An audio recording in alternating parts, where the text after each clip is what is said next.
गौरनिताय गौरनिताय जय गौरनिताय।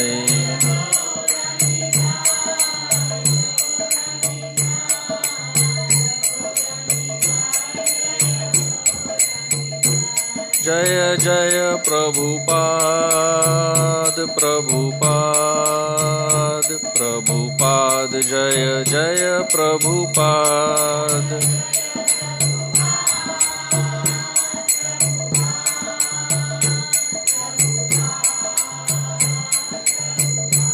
निताई गौर हरि बोल हरि बोल हरि बोल निताई गौर हरि बोल।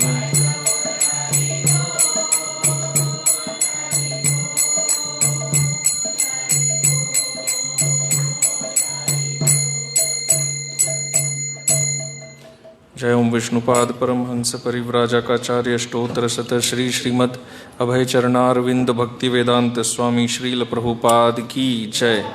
इस्कॉन बीवीटी संस्थापक आचार्य श्रील प्रभुपाद की जय। श्री श्री राधा गोकुलानंद भगवान की जय। श्री श्री जगन्नाथ बलदेव सुभद्रा महारानी की जय।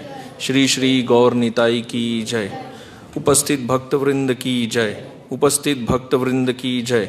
उपस्थित भक्तवृंद की जय। श्री श्री गुरु गौरांग की जय।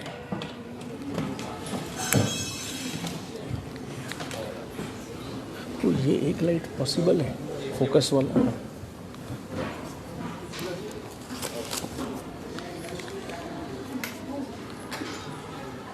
हाँ, और ये थोड़ा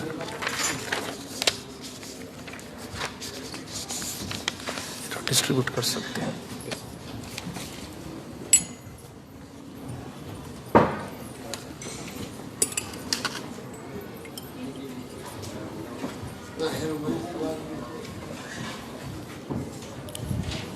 हरे कृष्णा।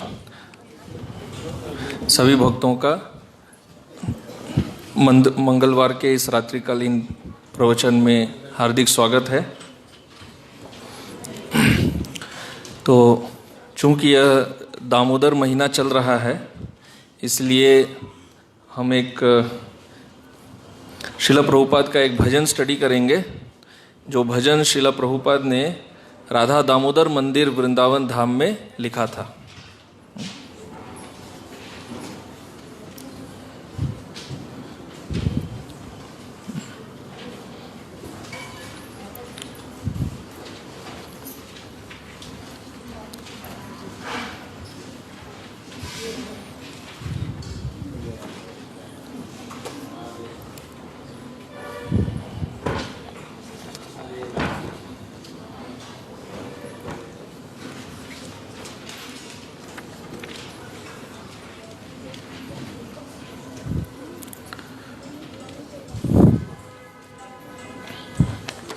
तो ये भजन है वर्ष 1959, जब श्रील प्रभुपाद ने वानप्रस्थ आश्रम स्वीकार कर लिया था।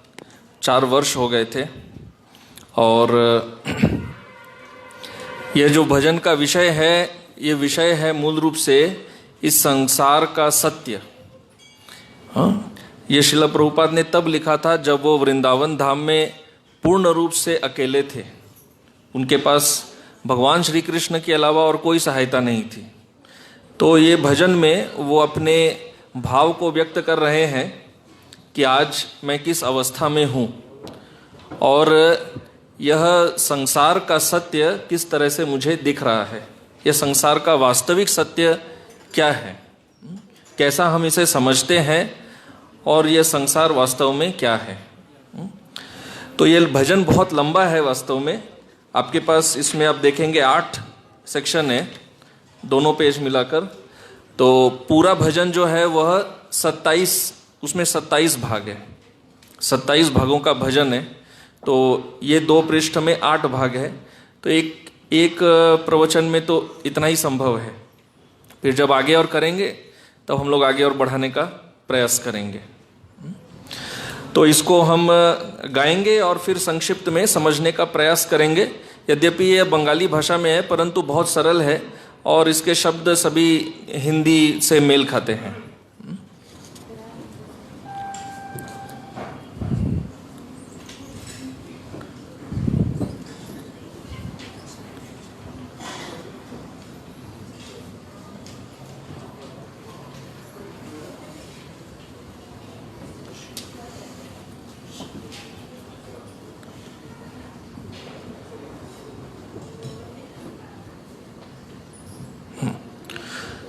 तो आपने में से कई भक्तों ने ये वाला भजन गाया होगा, वृंदावन रम्य स्थान। तो उसी ट्यून में हम गाते हैं। हालांकि ये बंगाली भजन है, इसमें वो संस्कृत भजन के छंद पूरी तरह तो नहीं बैठते, परंतु प्राय बैठ जाते हैं, तो उसमें हम गा सकते हैं। तो एक भाग गाएंगे और फिर उसको समझने का प्रयास करेंगे। वृंदावन धामे आमी बोसे आछि एका, ए भावना मध्य मध्य दय मोरे देखा।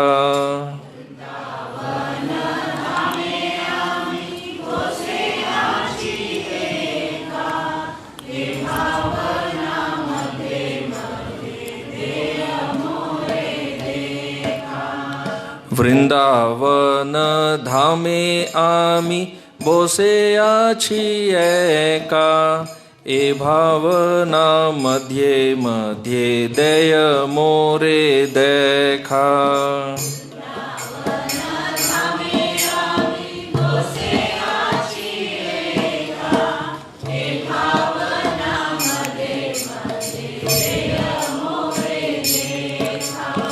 आछे मोर स्त्री पुत्र कन्या नाती सब, किंतु अर्थ नाई बोली विफल वैभव।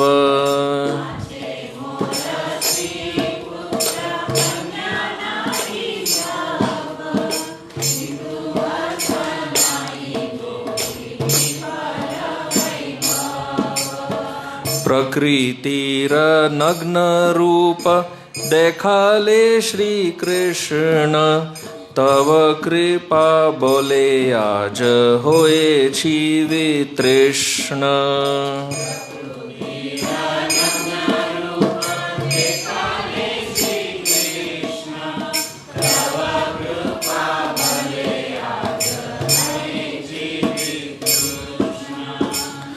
यस्याहमनुगृह्णामि हरिष्ये तद्धनं शनैः।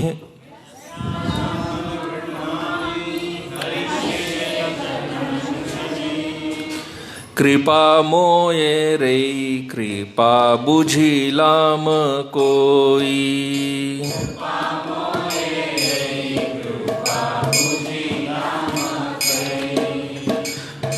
तो प्रभुपाद जी यहाँ पर भजन को आरंभ कर रहे हैं कि वृंदावन धामे, श्री वृंदावन धाम में आमी अर्थात मैं, बोसे आछि एका, मैं अकेला बैठा हूँ। तो यह तब की बात है जब श्रील प्रभुपाद के पास वृंदावन में कोई भी सहायता नहीं थी। श्रील प्रभुपाद सब कुछ अकेले ही करते थे, हर एक कार्य अपना सब कुछ अकेले करते थे। जैसे हम अंग्रेजी में कहते हैं वन मैन आर्मी, तो वैसे थे, आगे भी वो वैसे ही रहे हैं।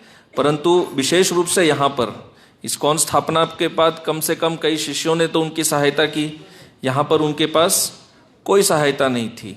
यद्यपि कुछ परिचित मित्र इत्यादि वो सब थे वृंदावन में, परंतु वो अपने भजन साधन अपने भक्तिमय जीवन में रहते थे, पर ऐसा कोई समर्पित नहीं थे जो प्रभुपाद जी के हर समय सहायता करें। तो वो पूरा अपने ऊपर ही थे। तो अब वो कह रहे हैं अब मैं अपना भाव व्यक्त कर रहा हूँ। ए भावना मध्य मध्य दय मोरे देखा, कि मेरे अंदर क्या भाव उमड़ रहा है अब मैं वह व्यक्त कर रहा हूँ। तो क्या भाव है? तो सबसे पहले कहते हैं आछे मोर स्त्री पुत्र कन्या नाती सब, कि मेरी स्त्री है तो स्त्री पुत्र है, कन्या है, नाती है अर्थात पोते, ये सब हैं। तो ये सब कहाँ पर है? ये सब कलकत्ता में है। और प्रभुपाद जी सब छोड़कर आ गए हैं। तो हम जानते हैं कि जब प्रभुपाद को पहले से ही विरोध थोड़ा रहता था घर में भक्ति में, परंतु जब उन्होंने देखा कि उनकी पत्नी ने भागवत सेट को विक्रय कर दिया कुछ बिस्किट के लिए, तब ये उनकी अब ये सहनशीलता की अंतिम परीक्षा हो गई। अब ये चीज़ वो और सहन नहीं कर पाए, उन्होंने घर त्याग कर दिया और फिर वो लौटे नहीं। यद्यपि घर वाले सोचते थे कि ये कई बार ऐसे बोल के जाते हैं फिर भी लौटते हैं, परंतु इस बार उन्होंने निश्चित किया था इस बार नहीं लौटना है। और उसके बाद उनको कई सारी कठिनाइयों का सामना करना पड़ा। तो कह रहे हैं कि मेरा भी घर परिवार है, स्त्री पुत्र कन्या सब है, किंतु अर्थ नहीं, किंतु सब अनर्थ है, मतलब कि हो के नहीं होने के बराबर है ना। तो जब घर वाले हमारी सहायता नहीं करें तो वो कैसा होता है, होना नहीं होना एक बराबर ही होता है ना, हो के भी नहीं के बराबर ही रहते हैं। तो वो यही कह रहे हैं किंतु अर्थ नहीं, किंतु इसका कोई अर्थ नहीं है, अभी सब नाम के लिए रह गए हैं। बोली विफल वैभव, तो जो कुछ मेरा वैभव था पहले, घर परिवार धन फैक्ट्री दुकान इत्यादि, ये सब वैभव क्या हो गया है, विफल हो गया है, अर्थात मुझे इसका कोई फल नहीं मिला। तो जीवन में हम जो कुछ भी करते हैं फल प्राप्ति के लिए करते हैं, है ना, सब कुछ फल प्राप्ति के लिए करते हैं। कोई भी ऐसा कार्य नहीं है जीवन में जिसमें हमें कोई फल नहीं चाहिए। कोई बच्चा पढ़ाई करता है उसको फल चाहिए, कोई व्यापार करते हैं फल चाहिए, विवाह करते हैं फल चाहिए, हाँ, पुत्र जन्म देते हैं फल चाहिए। लेकिन यहाँ ये फल का क्या हो गया है, विफल। तो इसका जो फल अभी कुछ प्राप्त नहीं हो रहा है, ये सब क्या हो गया है, जीरो हो गया है। तो ये सब मुझे कैसा लग रहा है, प्रकृतिर नग्न रूप देखा ले श्री कृष्ण। तो भगवान श्री कृष्ण मुझे इस प्रकृति का वास्तविक रूप दिखा रहे हैं। नग्न रूप, नग्न रूप अर्थात कि उसके ऊपर अभी कोई आवरण नहीं है, जैसा है एज इट इज भगवान दिखा रहे हैं कि ये संसार देखो क्या है। तो हम सब जो प्रकृति को देखते हैं हम नग्न रूप में नहीं देखते हैं। नग्न रूप तो प्रकृति का हम सहन ही नहीं कर सकते, बहुत कठिन है सहन करना। तो हम प्रकृति का जो रूप देखते हैं वो छन्न रूप देखते हैं, जैसा माया हमें दिखाना चाहती है वैसा हम देखते हैं। और हमें वो कैसा दिखता है, जिस रंग का चश्मा हम पहनते हैं वही रंग का संसार हमें दिखता है। जो व्यक्ति जिस गुण में रहता है, जो सत्वगुण में अधिक रहते हैं उनको सत्वगुण दिखता है, जो रजोगुण में रहते हैं उनको रजोगुण दिखता है, जो तमोगुण में रहते हैं उनको तमोगुण दिखता है, और जो आध्यात्मिक स्तर पर रहते हैं उनको सब जगह आध्यात्मिक ही दिखता है। विश्वम पूर्णम सुखायते, यद्यपि ये भगवान कह रहे हैं कि ये दुखालयम अशाश्वतम है, फिर भी जो परमहंस होते हैं वो कहते हैं ये विश्व में हमको सुख ही सुख दिखता है, ये विश्व भी वैकुंठ जैसा है। तो जिसका जैसा दृष्टि होता है उसको वैसा दिखता है। तो प्रभुपाद को यहाँ पर क्या दिख रहा है, प्रकृति का नग्न रूप। नग्न रूप क्या है कि वास्तव में इस संसार में हमारा कोई नहीं है, ये है प्रकृति का नग्न रूप। हम सब अपेक्षा रखते हैं कि एक दिन ये हमारी सहायता करेगा, वो हमारी सहायता करेगा, हमारा धन हमारे काम आएगा, बच्चे काम आएंगे, मित्र काम आएंगे। लेकिन प्रभुपाद कह रहे हैं आज वो सब कहाँ है, कोई मेरे साथ नहीं है। ऐसा नहीं है कि कोई संसार में नहीं है, फिर भी मैं अकेला हूं। तो ये नग्न रूप है। तो अब ये प्रश्न उठता है कि ये जो नग्न रूप है प्रकृति का भगवान प्रभुपाद को दिखा रहे हैं, क्या वो प्रभुपाद जी को कोई दंड दे रहे हैं या उनके ऊपर कोई कृपा कर रहे हैं? तो साधारण व्यक्ति के लिए तो ये दंड ही है। साधारण व्यक्ति के लिए ये उसका कर्म फल होता है, और दंड नहीं हो तो भी उसको दंड ही लगता है।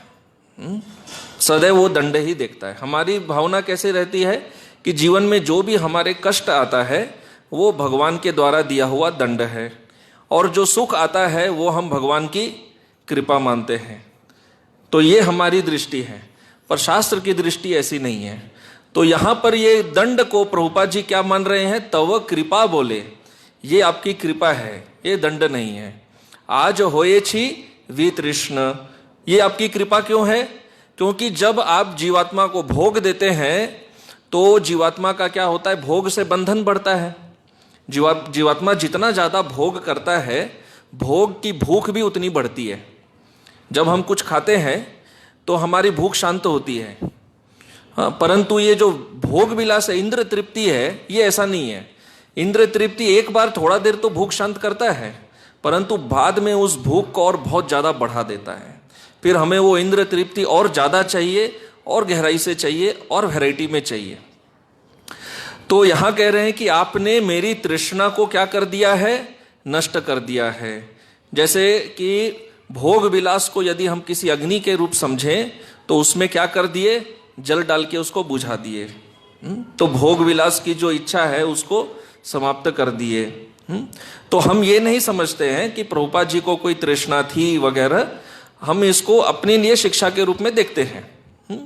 परंतु जो शुद्ध भक्त होते हैं वो सदैव अपने आप को एक भोगी विलासी के रूप में ही प्रस्तुत करते हैं। ये शुद्ध भक्तों का लक्षण होता है। तो खैर यहां कह रहे हैं कि आपने मेरी तृष्णा जो समाप्त की है ये आपकी कृपा है। परंतु साधारण रूप से एक व्यक्ति कृपा किसको मानता है? भगवान जितना भोग देते हैं उसको कृपा मानता है। यहां पर भगवान ने प्रभुपाद जी से भोग विलास छीन लिया है सब, और इसको वो क्या कह रहे हैं? कृपा। तो अब इसका कोई प्रमाण होना चाहिए। तो प्रमाण क्या देते हैं? यस्य अहम अनुगृह्णामि हरिष्ये तद धनं शनैः। तो भगवान श्री कृष्ण कहते हैं कि जब मैं किसी भक्त पर बहुत विशेष कृपा करता हूं, एक रेयर कृपा ही है, तब मैं उस संसार में वो जिसके ऊपर भी निर्भर करता है सब प्रकार की निर्भरताओं को दूर कर देता हूं, ताकि वो केवल और केवल मात्र मुझ पर ही निर्भर रहे। परंतु हमें इसका अर्थ ये नहीं निकालना चाहिए कि भगवान भक्तों को गरीब बना देते हैं, उनसे धन छीन लेते हैं, उनको कुछ नहीं देते हैं। नहीं, ये गीता के विपरीत सिद्धांत हो जाएगा। भगवान भगवत गीता में क्या कहते हैं? योगक्षेमम वहाम्यहम्, मैं देता हूं और जो है वो मैं रक्षा करता हूं। परंतु जब कोई भक्त बहुत उन्नत हो जाते हैं तो भगवान उनको और आगे बढ़ाने के लिए उनसे जो कुछ है वो छीन लेते हैं। लेकिन ये बहुत बिरले भक्तों के साथ भगवान करते हैं, जैसे पांडव हैं इत्यादि, जिनका भगवान से घनिष्ठ संबंध होता है, जो ऐसी स्थितियों में भी प्रसन्न रह सकते हैं। साधारण तौर पर भक्तों के साथ भगवान ऐसा नहीं करते। तो हमें ऐसा ये नहीं सोचना चाहिए। कभी कभार नहीं, कई बार ये गलत धारणा रहती है कि कृष्ण भक्त जो है वो सदैव गरीब ही होते हैं, भगवान अपने भक्तों को गरीब रखते हैं। ऐसा नहीं होता है। तो फिर कह रहे हैं, लेकिन देखिए मैं कैसा अभागा हूं, कृपा मोयर एई कृपा बुझिलाम कोई। भगवान ने मुझ पर कृपा की, भगवान ने मेरा ये धन वैभव पुत्र परिवार सब छीन लिया, मुझे एकदम अलग कर दिया, यहाँ पर एकाकी बना दिया, फिर भी क्या मैं आपकी कृपा को समझ पाया हूँ? तो ये शुद्ध भक्तों का और एक लक्षण होता है कि वो कभी ये नहीं कहते कि हम भगवान को, भगवान के गुणों को, उनकी कृपा को समझ पाए हैं। वो सदैव क्या भाव रखते हैं कि हम भगवान को नहीं समझ पाए हैं। ये उनका लक्षण होता है। तो ये था पहला भाग। अभी दूसरा भाग गाते हैं। अर्थहीन देखी मोरे छेड़े छे सबाई, कुटुंब आत्मीय आर बंधुजन भाई।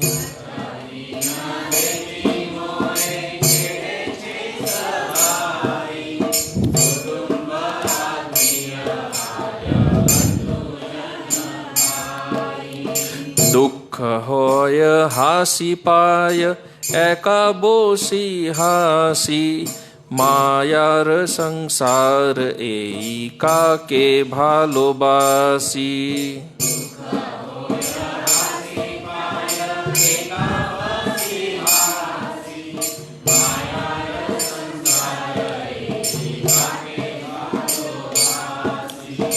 कोथा गेलो माता पिता आर स्नेहमय, कोथा गेलो ज्येष्ठ जारा स्वजनादि होय।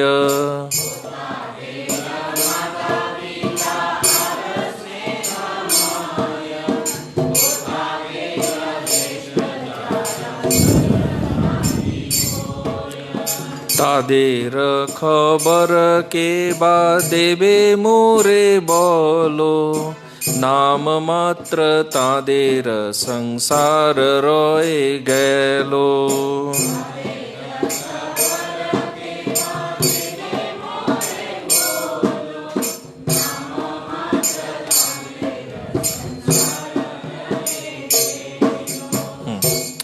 तो अब थोड़ा प्रभुपाद जी और गहराई में जा रहे हैं और वो कह रहे हैं कि मैं अकेला हुआ हूं, तो इसका कारण क्या है?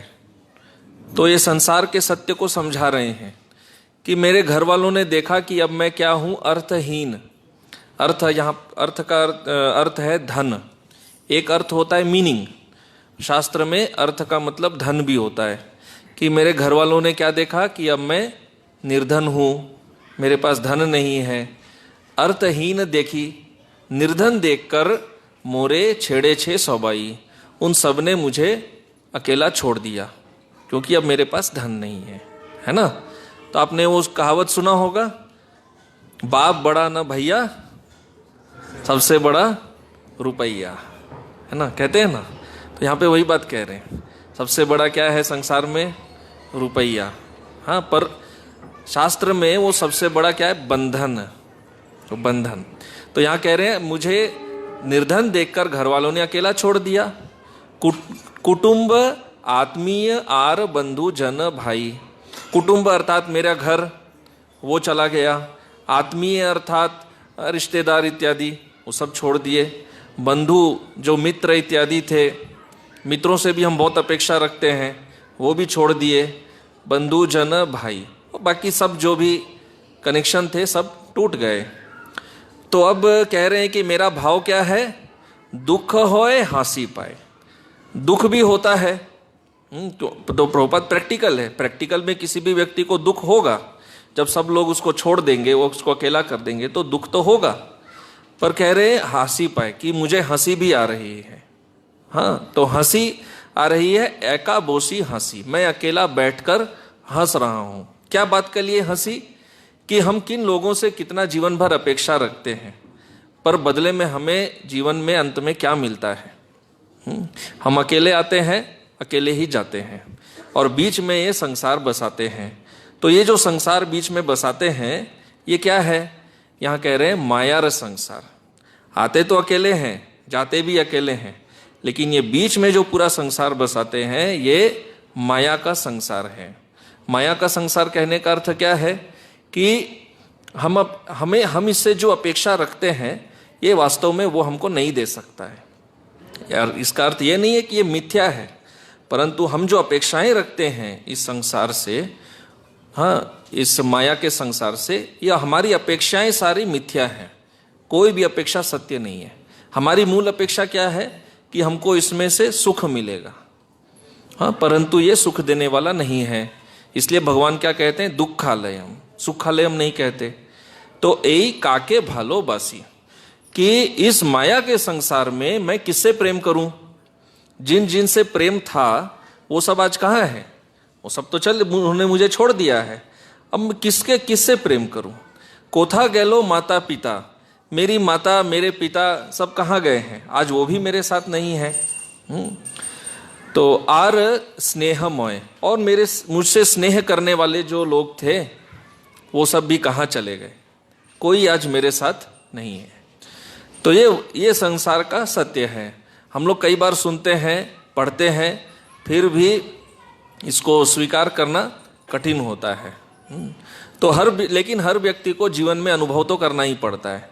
कोई थोड़ा पहले कर लेता है, कोई बाद में कर लेता है, अंत में तो ये अनुभव होना ही होना है। तो जो व्यक्ति सत्य को जितना जल्दी स्वीकार कर ले, उतना ही वो व्यक्ति जीवन में क्या रहेगा, सुखी रहेगा। अच्छा, फिर आगे कह रहे हैं, कोथा गैलो ज्येष्ठ जारा स्वजन आदि होय। ज्येष्ठ अर्थात आयु में बड़े, हाँ, जो मुझसे बड़े हैं वो सब कहाँ हैं, स्वजन वगैरह सब कहाँ हैं, कोई नहीं।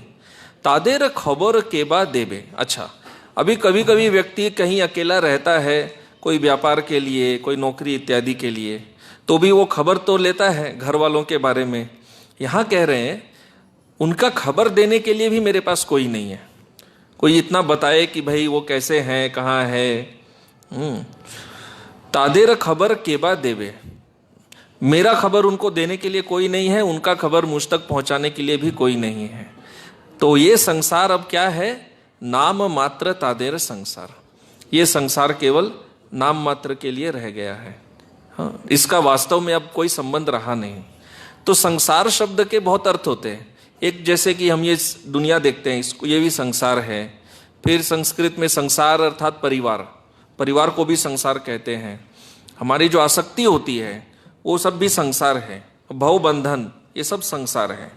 तो यहां कह रहे हैं कि ये जो संसार मैंने बसाया था, अपना परिवार, मित्र, रिश्ते इत्यादि, ये सब अब केवल नाम के लिए रह गए हैं। नाम में तो एंट्री रहता है ना, किसी व्यक्ति के घर में किसी और उनके माता पिता या रिश्तेदार कोई डेथ भी हो जाए तो भी लिखेंगे तो वही ना, son of late so and so, daughter of late so and so, नाम तो लिखेंगे। तो यहां कह रहे हैं अब वो बस नाम के लिए रह गया है, उतना ही, उससे ज्यादा कुछ भी नहीं है। आगे तीसरा भाग,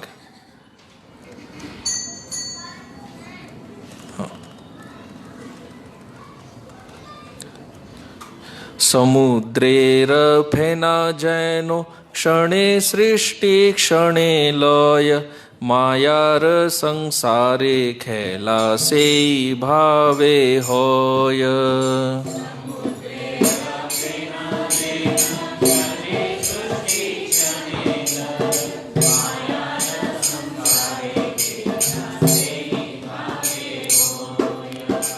केहो न हे पिता माता आत्मीय स्वजन, सबाई फेनार मतो थाके अल्प क्षण।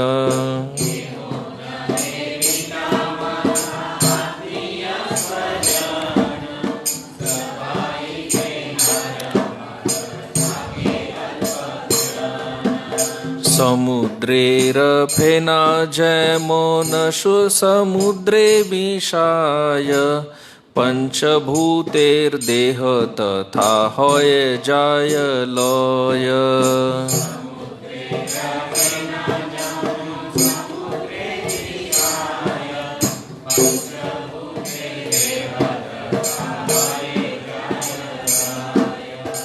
कतो देह ए भावे धरो ए शरीरी, अनित्य शरीरे मात्र आत्मीयताहारी।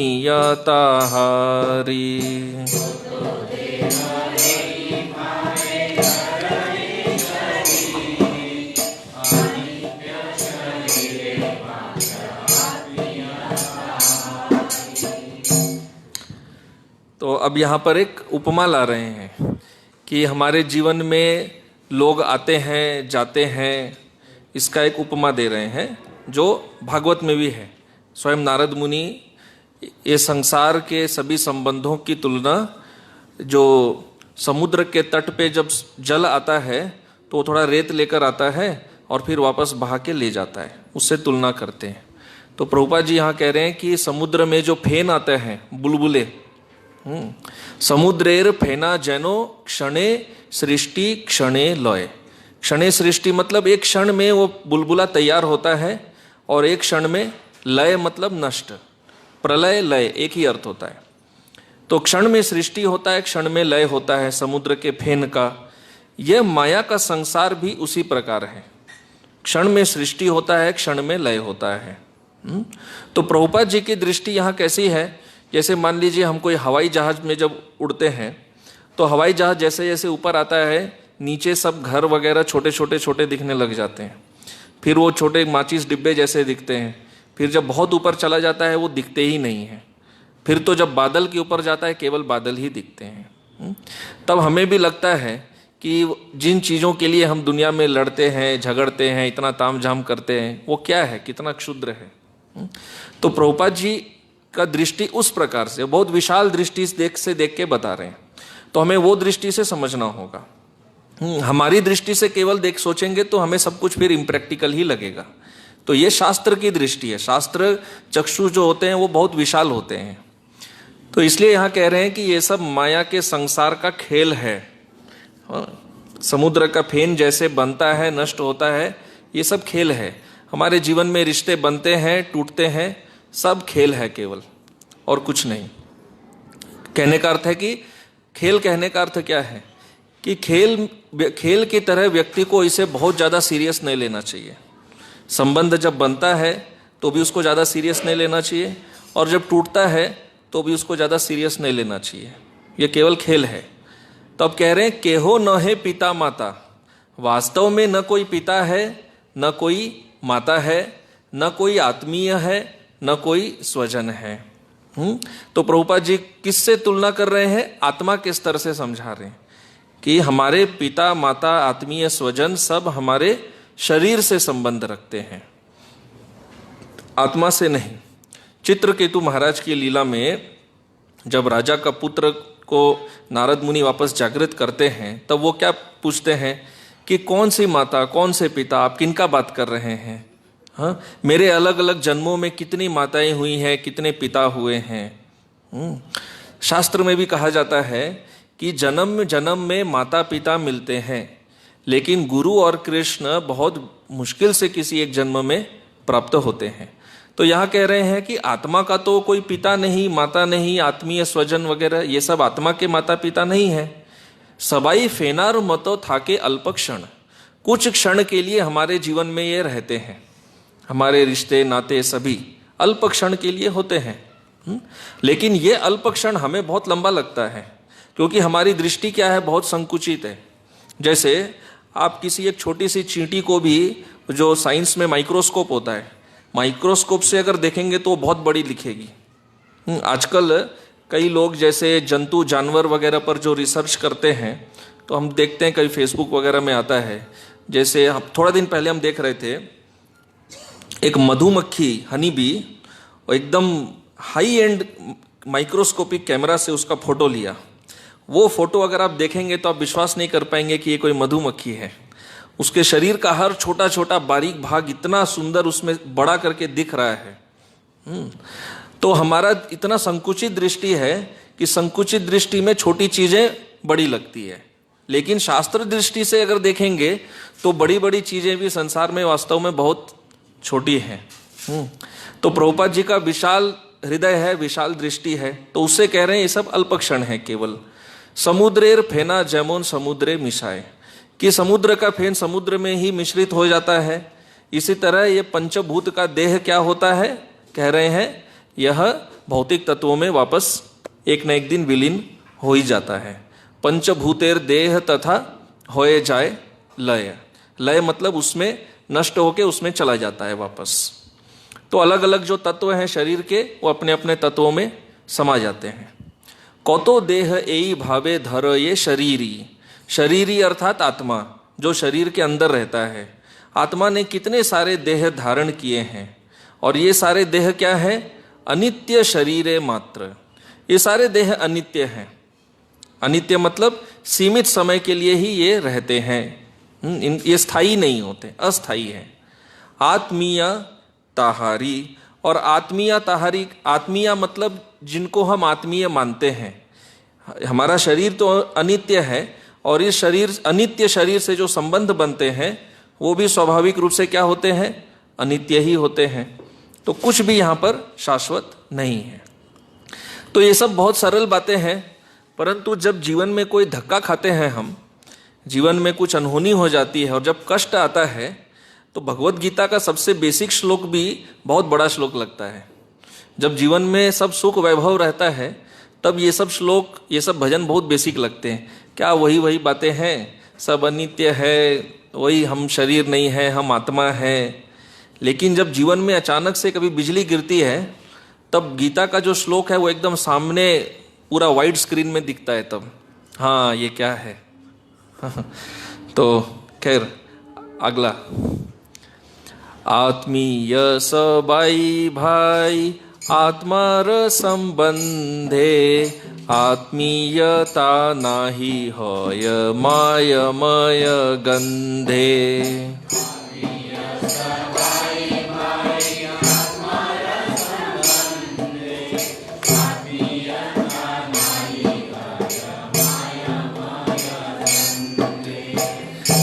सकलेर आत्मा जीनी स्वयं भगवान, ताहार संबंधे विश्वे सबाई समान।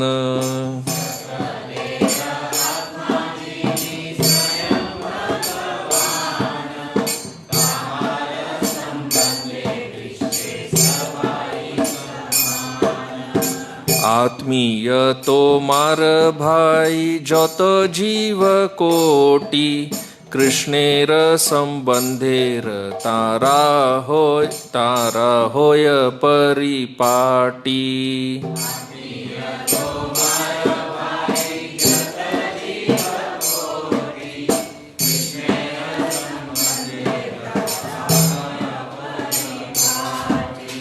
कृष्ण भूली से जीव भोगवांछा करे, मायार संसार ताई झापटिया धरे।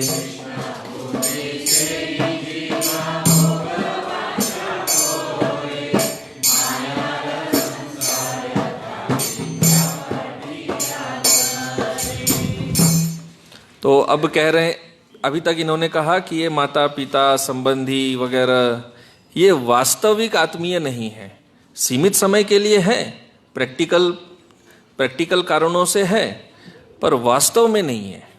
तो वास्तविकता क्या है? यहाँ कह रहे हैं आत्मीय सबाई, वास्तव में सभी आत्मीय हैं।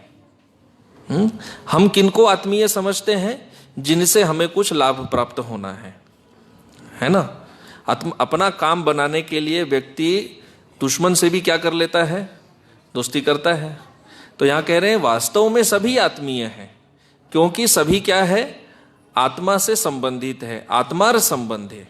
शरीर के संबंध से वास्तव में जिनको हम आत्मीय मानते हैं वो भी आत्मीय नहीं है ना। शब्द ही देखिए आत्मीय है, शब्द के अंदर ही आत्मा है। आत्म मतलब अपना, तो आत्मार संबंध है, आत्मा के संबंध से सभी हमारे क्या है? भाई। आत्मीयता नाही होय माया मय गंधे, और आत्मा का संबंध में माया का कोई गंध नहीं होता है। माया का गंध नहीं होने का अर्थ क्या है? यह पूर्ण सत्य होता है। और दूसरा अर्थ क्या है? माया का गंध नहीं होना, यह संबंध जो है ये भगवान के थ्रू होता है, इसलिए इसमें माया का कोई गंध नहीं होता है, ये संबंध कभी टूटता नहीं है। तो सभी आत्मा क्या है? सभी आत्मा भगवान के ही अंश है। सभी जीव भगवान के अंश हैं। तो यहाँ कह रहे हैं कि सभी जीव हमारे क्या है? भाई है, सभी आत्मीय है। तो ये भगवान कपिल देव की शिक्षा है श्रीमद् भागवत में। भगवान कपिल देव इस विषय पर बहुत जोर देते हैं कि केवल मंदिर में आना, भगवान को प्रणाम करना, भगवान की पूजा करना इतना ही पर्याप्त नहीं है। पर्याप्त क्या कब होता है? जब हम हर जीव के अंदर भगवान को देखते हैं, तब जाकर वास्तव में हम क्या होते हैं? भक्त होते हैं। तो ये भगवान कपिल देव की शिक्षा है। यहाँ तक कि भगवान कपिल देव इतना भी कहते हैं कि जो व्यक्ति केवल अपना पेट भरने का सोचता है और दूसरों के पेट की चिंता नहीं करता, मैं उसे नरक में फेंकता हूं। इतना कठोर बात बोलते हैं। तो फिर कह रहे हैं यहां पर सकलेर आत्मा जीनी स्वयं भगवान। तो भगवान को आत्मा का भी आत्मा माना जाता है, आत्मा का आत्मा। सकलेर आत्मा जीनी स्वयं भगवान। हम आत्मा है, तो इसका अर्थ ये नहीं कि आत्मा भगवान है, पर भगवान आत्मा के भी आत्मा होते हैं। ताहार संबंधे विश्वे सबाई समान। भगवान का संबंध से अगर देखेंगे तो इस विश्व में हर जीवात्मा वास्तव में समान है। हम लोग तो मनुष्यों में भी समानता नहीं देखते, परंतु शास्त्र की दृष्टि से मनुष्य तो बहुत दूर की बात है, हर जीवात्मा वास्तव में समान है, क्योंकि सभी आत्मा भगवान के अंश हैं। तो ये इतना विशाल दृष्टि है, परंतु हमारा संकुचित दृष्टि इतना होता है कि हम अपने परिवार के अंदर भी भेदभाव करते हैं। समाज में भेदभाव, लोग बोलते हैं समाज में बहुत भेदभाव है, समाज का तो बहुत दूर का बात है, अपना परिवार के अंदर ही बहुत भेदभाव होता है। लोग इसके लिए लड़ते हैं कि नहीं? दो भाई होते हैं, अपने पिता से लड़ते हैं, तुम इससे ज़्यादा प्रेम करता है, इससे कम करता है, बचपन से ही ये चलते आता है। तो ये ऐसा बुद्धि रहता है। तो यहाँ कह रहे हैं सबाई समान आत्मीय तुम्हारा भाई जतो जीव कोटि, कि हे हाँ, हम सबको कह रहे हैं कि जितने भी करोड़ों करोड़ों जीव है इस संसार में, ये सब तुम्हारे आत्मीय हैं। कृष्णेर संबंधेर तारा होय पारी पाटी। तो ये इन सब का संबंध जो है किनके साथ है? वास्तव में भगवान श्री कृष्ण के साथ इनका संबंध है, सभी उनकी संतान हैं। लेकिन हम ये संबंध को क्या करते हैं, भूल जाते हैं। कृष्ण भूली, हमें ये संबंध याद नहीं रहता है। हाँ, कि सामने जितने भी जन बैठे हुए हैं ये सब कृष्ण की संतान हैं, तो हम कृष्ण को भूल जाते हैं। तो जब कृष्ण को भूलते हैं तो कृष्ण के संतान को भी भूलते हैं। तो ये फिर हम कृष्ण को भूल के क्या करते हैं, सेई जीव भोग वांछा करे, फिर हम भोग विलास करते हैं। क्योंकि वास्तव में तत्व तो दो ही है ना, जड़ और चेतन, दो ही तत्व होते हैं। इस दो के अलावा किसी तीसरे के धरातल पे तो हम नहीं रह सकते। क्या तो हमें जड़ पे रहना होगा या चेतन पे रहना होगा। तो यदि आत्म तत्व पे नहीं रहेंगे तो जड़ बुद्धि हो जाएगी। दोनों में से एक चूज करना पड़ेगा। कोई ये नहीं बोल सकता कि मुझे माया भी नहीं चाहिए क्योंकि माया कष्ट देती है, और कृष्ण भी नहीं चाहिए क्योंकि मैं किसी का सेवा नहीं करना चाहता। ऐसा नहीं होता है।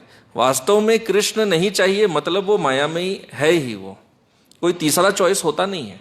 तो कृष्ण को भूले तो क्या करते हैं, भोग वांछा करे। वांछा मतलब इच्छा, हम भोग विलास की इच्छा करते हैं, अपने आप को शरीर समझते हैं, तो हम शरीर को संतुष्ट करना चाहते हैं।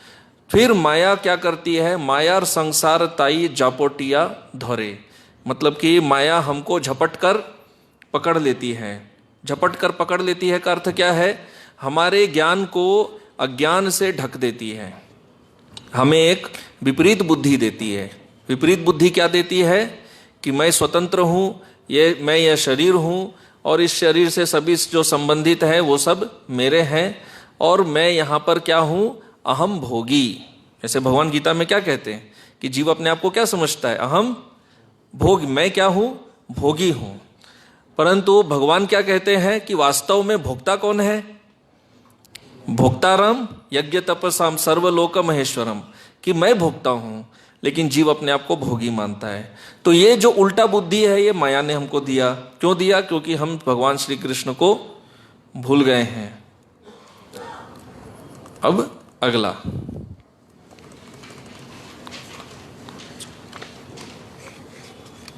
कर्म फले आसे सब नाना वेश धोरी, वेशे ते मजिया था के भूलिया श्री हरि।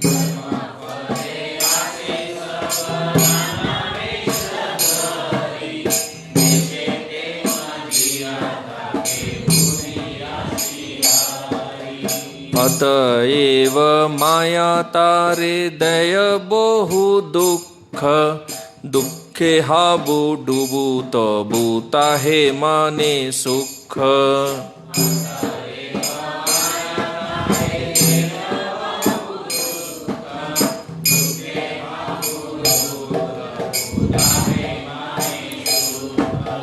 क्षीर रोगी दुख भोगी शय्या ते शुइया, भालो आछी आज को हे हासिया हासिया।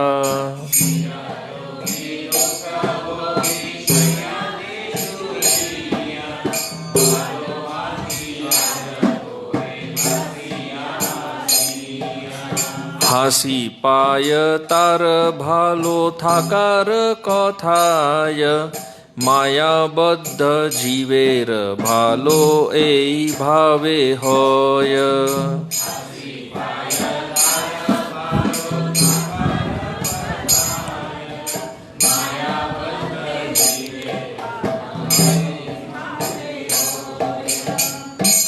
तो अब आगे कह रहे हैं कि हम ये शरीर कैसे धारण करते हैं, कर्म का फल। ये शरीर और कुछ नहीं है, केवल हमारे कर्मों का फल ही है। उस फलों को भोगने, फल को भोगने का एक सुविधा भी है कि यदि किसी हमें फल को भोगना है तो भोगने के लिए एक यंत्र तो चाहिए ना, कुछ मीडियम, कुछ इंस्ट्रूमेंट तो चाहिए जिससे फल को भोगेंगे। तो ये शरीर हमको वो दिया जाता है। तो कर्म फले आसे सब, सभी हम कर्म फल से ही ये शरीर धारण करते हैं। नाना वेश धरी, वेश अर्थात कपड़ा। तो भगवान ने गीता में समझाया है कि ये शरीर क्या है, कपड़ा। इससे तुलना किए हैं तो यहाँ कह रहे हैं वेश। वेशे ते मोजिया थके, वेश मतलब अपने कपड़े में ही मस्त रहते हैं, है ना। हम सब ने अनुभव किया है, जब कोई कोई भी त्योहार में जब नया कपड़ा पहनते हैं एकदम ब्रांड न्यू, तो हमारा चित्त पूरा उस कपड़े में रहता है कि नहीं? हम कैसे लग रहे हैं, कौन कौन हमको देख रहे हैं, नहीं देख रहे हैं। यदि कोई हमें देखकर भी हमारा कपड़े का प्रशंसा नहीं किया तो कपड़े पर भी डाउट होता है या उस व्यक्ति पर भी डाउट होता है। शायद कपड़ा उतना अच्छा नहीं है या वो जानबूझ के हमसे ईर्ष्या करता है, हाँ, तो बुरा लगता है। तो वेशेते मजिया, तो हमारा मूल कपड़ा क्या है? मूल कपड़ा है ये पंचभूत का शरीर। तो हम हर समय शरीर में ही लिप्त रहते हैं ना। पूरा दिन हम अगर एनालाइज करें 24 घंटा, मन में जो भी विचार आते हैं वो किससे संबंधित रहते हैं? शरीर से ही तो रहते हैं। उठते ही सब उठते ही तो शरीर का केयर शुरू होता है, पूरा दिन यही चलता है। तो मजिया मतलब उसमें मग्न होना। इस शरीर, इस कपड़े में हम मग्न रहते हैं, और मग्न रहने के कारण क्या होता है? भूलिया श्री हरि, भगवान को हम भूल जाते हैं। इस भूलने के कारण हमको दंड मिलता है। भगवान को भूलने का क्या दंड मिलता है? माया तारे दय बहु दुख। माया हमको बहुत दुख देती है, लेकिन हमको हर समय तो दुख नहीं लगता है, हमको बहुत सारा सुख भी लगता है। तो ये जो सुख लगता है यही माया का दुख का प्रोग्राम है। दुख का प्रोग्राम यही है, सुख दे के ही दुख देती है। हाँ, माया बहुत ज्यादा दुख नहीं देती। किसी को अगर बहुत ज्यादा दुख मिले ना तो उसको आदत ही पड़ जाएगा, फिर वो फील ही नहीं होता है। ऐसे कोई व्यक्ति अगर जेल में रहता है तो जब बहुत लंबे समय काटे तो फिर वो उसमें यूज्ड हो जाता है, यूज्ड टू। तो माया क्या करती है? सुख दुख ऐसे मिक्स करके देती है, ऐसे मिक्स देती है। तो जैसे ही सुख मिलता है तब हमें अच्छा लगता है, फिर आशा बंधन होता है, हाँ नहीं शायद ये संसार अच्छा है, फिर वापस दुख देती है। तो ऐसे जैसे ग्राफ होता है, ऊपर नीचे, ऐसे ऊपर नीचे हमें उठाती है गिराती है, उठाती है गिराती है। गीता में भी भगवान क्या कहते हैं कि जीवात्मा ऊपर जाता है नीचे आता है। हाँ, क्षीणे पुण्य मर्त्यलोकम विशंति। हर समय नीचे नहीं रखते, हर समय नीचे रखेंगे तो फिर खेल कैसे होगा? ऊपर जाएंगे नीचे जाएंगे, ऊपर नीचे ऐसे। तो दुखे हाबू डुबू, बंगाली में इसको हाबू डुबू बोलते हैं। हाबू डुबू मतलब कि गोते लगाना। पानी में गोता लगाते हैं, डाइव मारते हैं ना, आपने देखा है? ऊपर से एकदम पानी में डाइविंग करते हैं।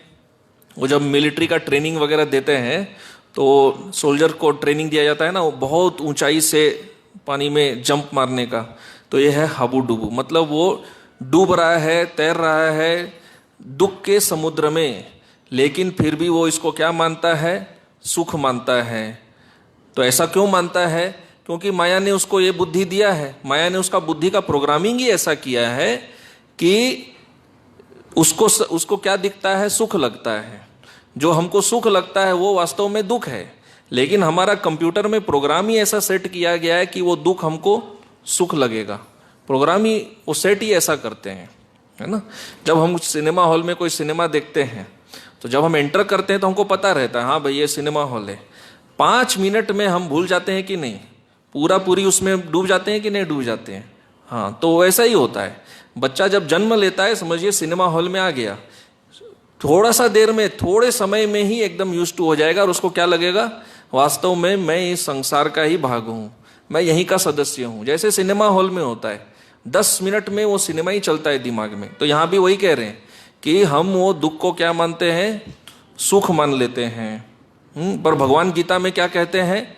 ये जो सुख है ये दुख की माता है। ये सुख मतलब इंद्रिय सुख। इंद्रिय सुख किसकी जननी है? दुख की जननी है।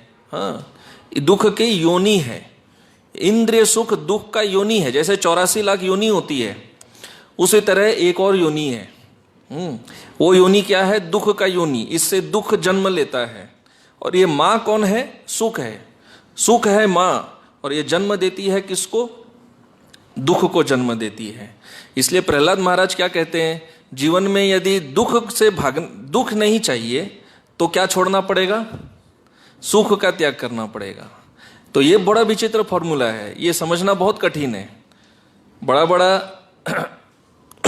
पोस्ट ग्रेजुएशन एमए पीएचडी समझ में आ जाएगा, लेकिन ये प्रहलाद महाराज का थ्योरी समझना बहुत कठिन है कि दुख से बचने के लिए सुख को छोड़ना पड़ेगा। सुख को कैसे छोड़ सकते हैं? और जब तक सुख नहीं छोड़ सकते तब तक दुख पीछा नहीं छोड़ेगा। क्यों नहीं छोड़ेगा? क्योंकि दुख वास्तव में है क्या? सुख का चला जाना ही दुख है, और क्या है? सुख जब चला जाता है तो वही दुख होता है। इसलिए माया पहले सुख देती है, हमको उससे एडजस्ट करा देती है, फिर अचानक से उसको छीन लेती है, बस वही दुख बन जाता है। यही है चिर रोगी दुख भोगी शैया ते सुइया। तो यहां प्रभुपाद जी बता रहे हैं कि इस संसार में जीवात्मा का क्या बुरा हाल है। वो चिर रोगी है, हमेशा रोगी रहता है, हमेशा अर्थात प्रायः रोगी ही है। दुख भोगी, दुख भोगता है। शैया ते सुइया, हाँ, कोई बेड रेस्ट पे रहता है, शैया पे लेटे हुए भी दुख भोग रहा है, हाँ, और रोगी है।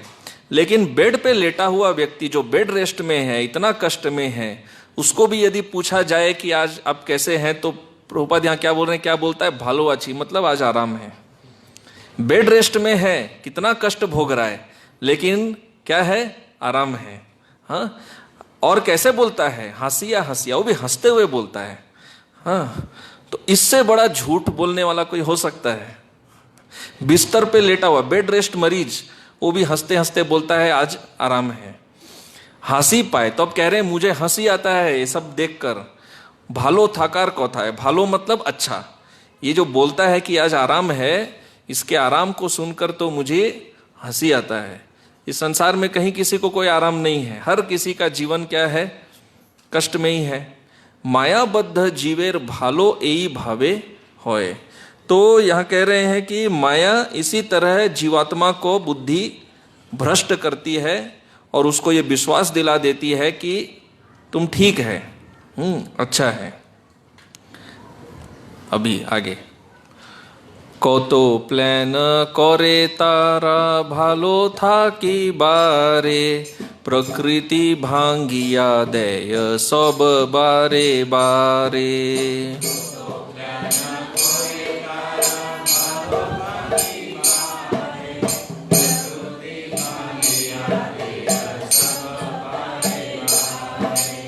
दैवी येषा गुणमयी भगवानेर माया, भालो थाकार अर्थ बुझो भालो कोरी भाया।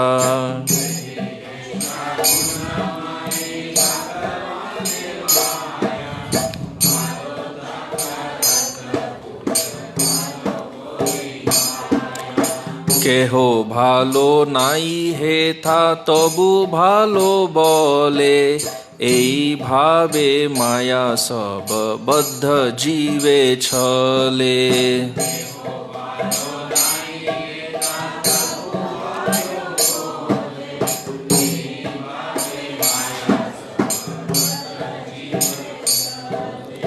छलनाय भूली जीव सर्वदा मशगूल, माया लागी मारे तबु भांगे ना को भूल।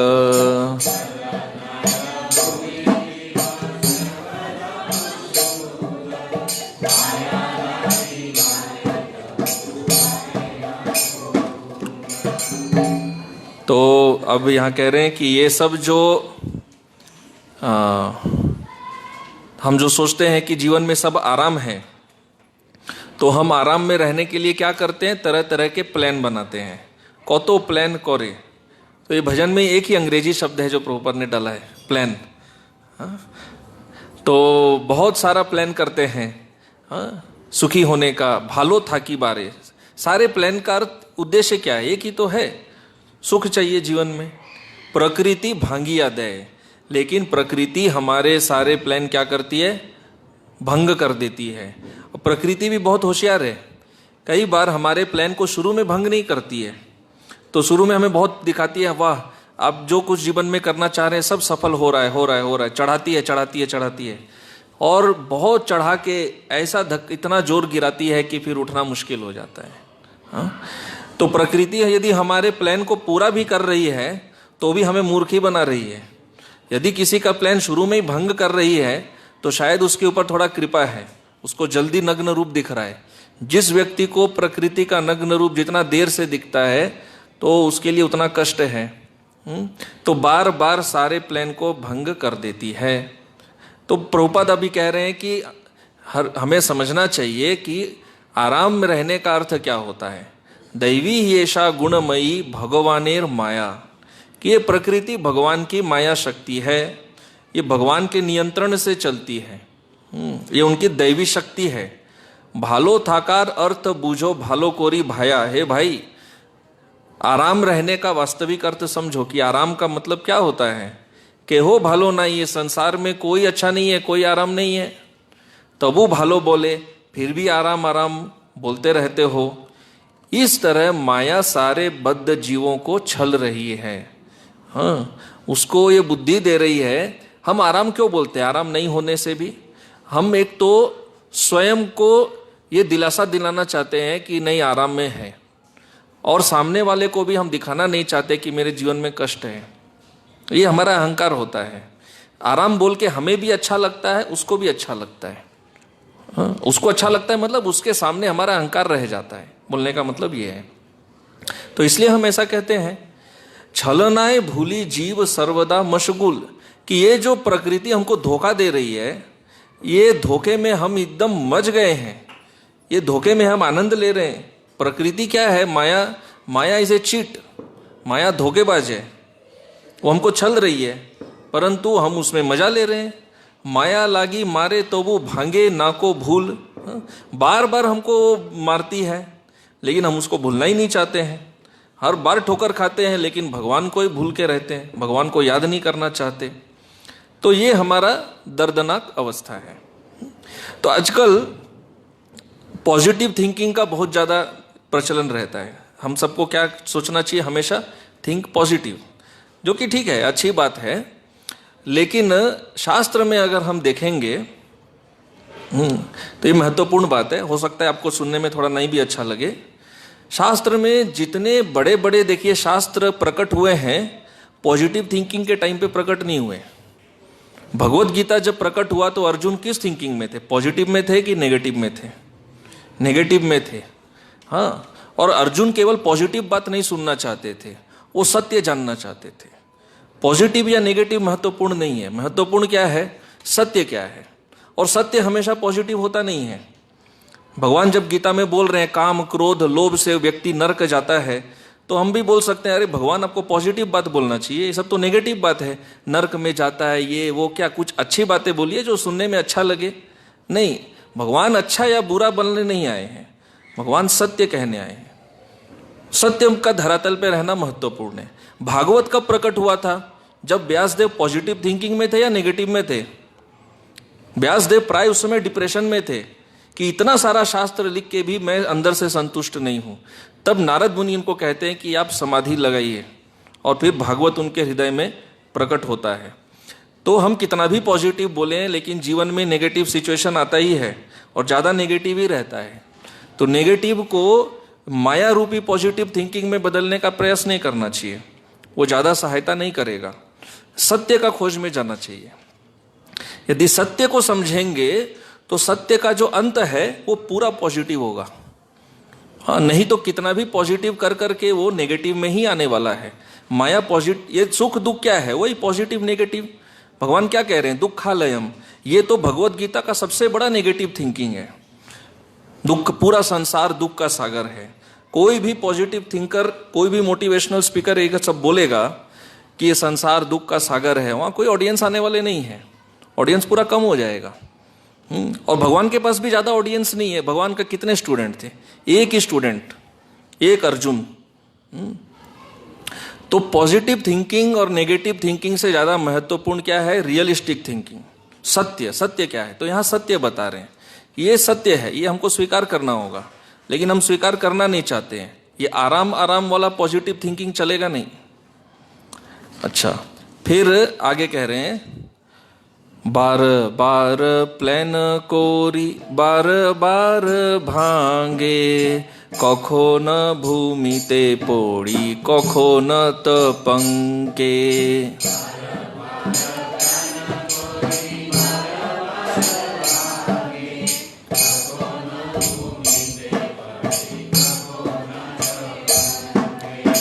এই রূপ रूप ब्रह्मांड भोरी करो ये भ्रमण, गुरु कृष्ण कृपाय पाय भक्ति नित्य धन।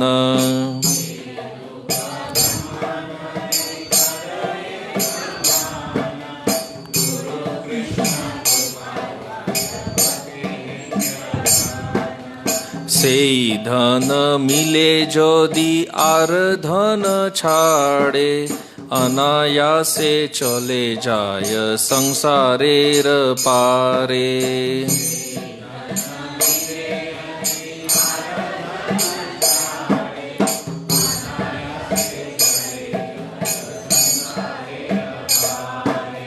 भव पारे आछे चिद्वैचित्र्य अपार, नित्य शांति नित्य सुखे करो ये विहार।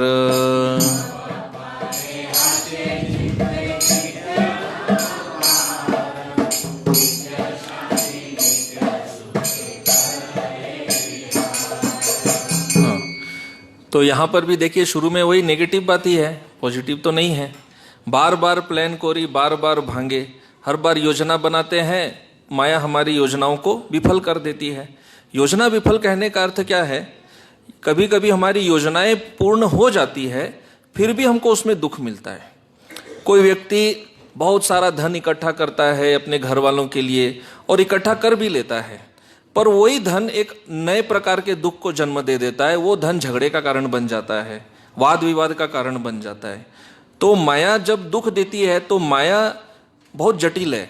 माया इस तरह से दुख देती है कि व्यक्ति को समझ में ही नहीं आता है, वो कनेक्शन ही नहीं बना पाता है कि कौन सा दुख किस कर्म के कारण आ रहा है।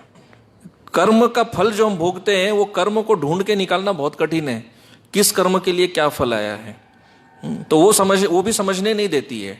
तो जब नया दुख देती है, उस दुख को सॉल्व करने के लिए फिर एक प्लान बनाते हैं। वो प्लान पूरा तो होता है, फिर वो एक नए प्रकार के दुख को जन्म देता है। इसलिए भागवत में प्रहलाद महाराज कहते हैं कि समस्या का निवारण उस समस्या का निवारण पूर्व समस्या से भी बड़ा समस्या को जन्म देता है। Solution creates a bigger problem. तो कखनो भूमिते पड़े कखनो तो पंखे, की व्यक्ति जमीन पर गिरता रहता है। यही रूप ब्रह्मांड भोरी जीव करे भ्रमण, कि जीव इतना सारा प्लान बनाता है लेकिन मृत्यु के समय माया सारे प्लान नष्ट कर देती है। फिर वो ब्रह्मांड में घूमता है, किसी अन्य लोक में जाता है, वहां पर नया शरीर धारण करता है।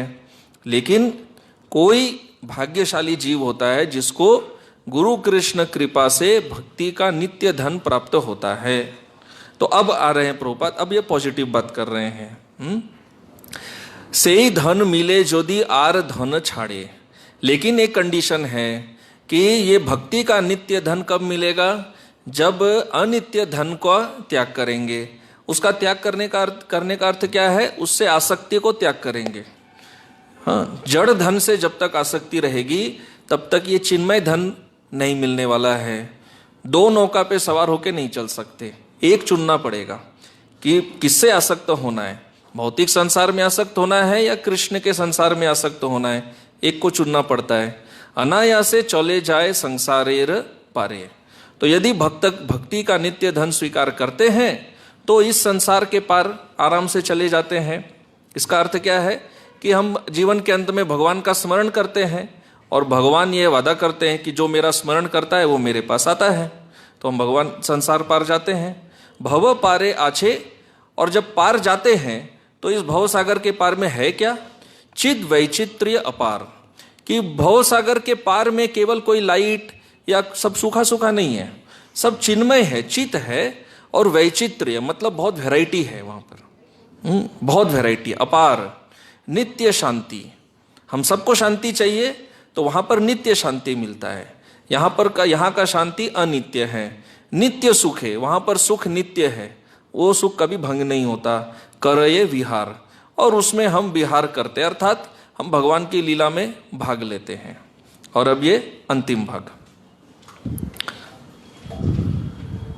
बातुल कह ये से था सब निराकार, निर्विशेष तिनी जैनो शून्येर प्रकार।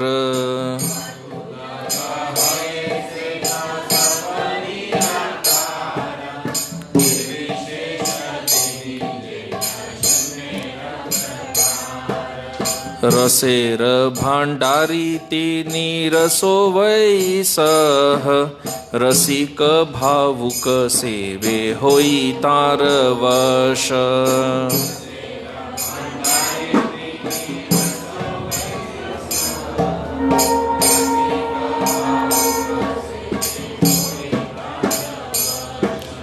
शांत दास्य सख्य वात्सल्य रस आर, सर्वरस श्रेष्ठ माधुर्य रस सार।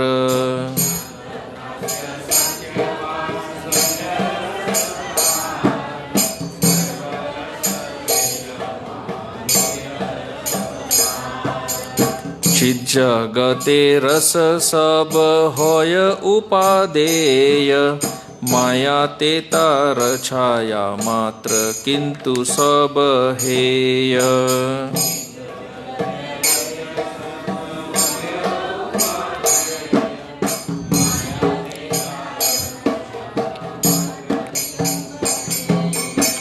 तो बातुल मतलब होता है पागल। पागल को बंगाली भाषा में कहते हैं बातुल। तो पागल व्यक्ति क्या कहता है कि इस भव सागर के पार में सब क्या है, निराकार। वहाँ कोई आकार नहीं है, वहाँ केवल ब्रह्म ज्योति है, सब कुछ निराकार है। तो ये एक पागल व्यक्ति का वाक्य है। कहने का अर्थ है कि ये निरर्थक वाक्य है, ऐसा नहीं है। हाँ? निर्विशेष तीनी जैनो शून्येर प्रकार। वो क्या कहता है कि वहाँ पर सब शून्य है, निर्विशेष है। वहाँ निर्विशेष मतलब वहाँ कोई वैरायटी नहीं है, सब शून्य है, या वहाँ पर केवल ब्रह्म ज्योति है। तो अब प्रभुपाद क्या कह रहे हैं, रसेर भंडारी तीनी, कि भगवान जो इस भव सागर के परे वास करते हैं वो केवल कोई ज्योति या कोई शून्य नहीं है, वो रस के भंडार हैं। उसीलिए रसो वै सह, कि वो सह मतलब वो व्यक्ति रस का भंडार है। रसिक भावुक सेवे हुई तार वश। तो यहाँ पर कह रहे हैं, भागवत का वाक्य यहाँ पर कह रहे हैं। भागवत के आरंभ में कहा जाता है, कहा गया है कि हे रसिक, हे भावुक भक्त, भागवत के रस का पान करिए। हाँ, भुवि भावुका, रस का पान करिए। जो रसिक भक्त होते हैं वो रस पान करते हैं, जो रसिक नहीं होते वो केवल तत्व लेते हैं। रसिक भक्त रस भी लेते हैं। तो ये रस भागवत में है, और जो ये रसिक भक्त होते हैं भगवान उनके वश में आ जाते हैं। कौन से रस? शांत दास्य सख्य वात्सल्य रस। और इनमें सबसे श्रेष्ठ रस कौन सा है? माधुर्य रस। चित जगते रस सब होय उपादेय, कि चिन्मय जगत मतलब भगवान के धाम में ये रस अपने सर्वश्रेष्ठ स्थिति में रहते हैं। मतलब ये रस सदैव आनंद देते हैं, जीवात्मा का और पोषण करते रहते हैं।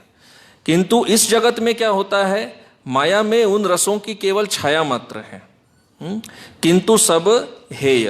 हेय मतलब कि ये रस यहाँ पर हमें केवल कष्ट देते हैं। इस संसार में माधुर्य रस भी अंततः कष्ट में ही परिवर्तित होता है।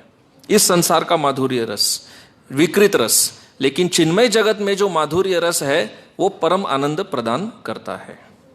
तो यहाँ पर हमें विराम देते हैं। अभी दर्शन भी खुल गया है। सभी भक्तों का बहुत बहुत धन्यवाद। श्रील प्रभुपाद।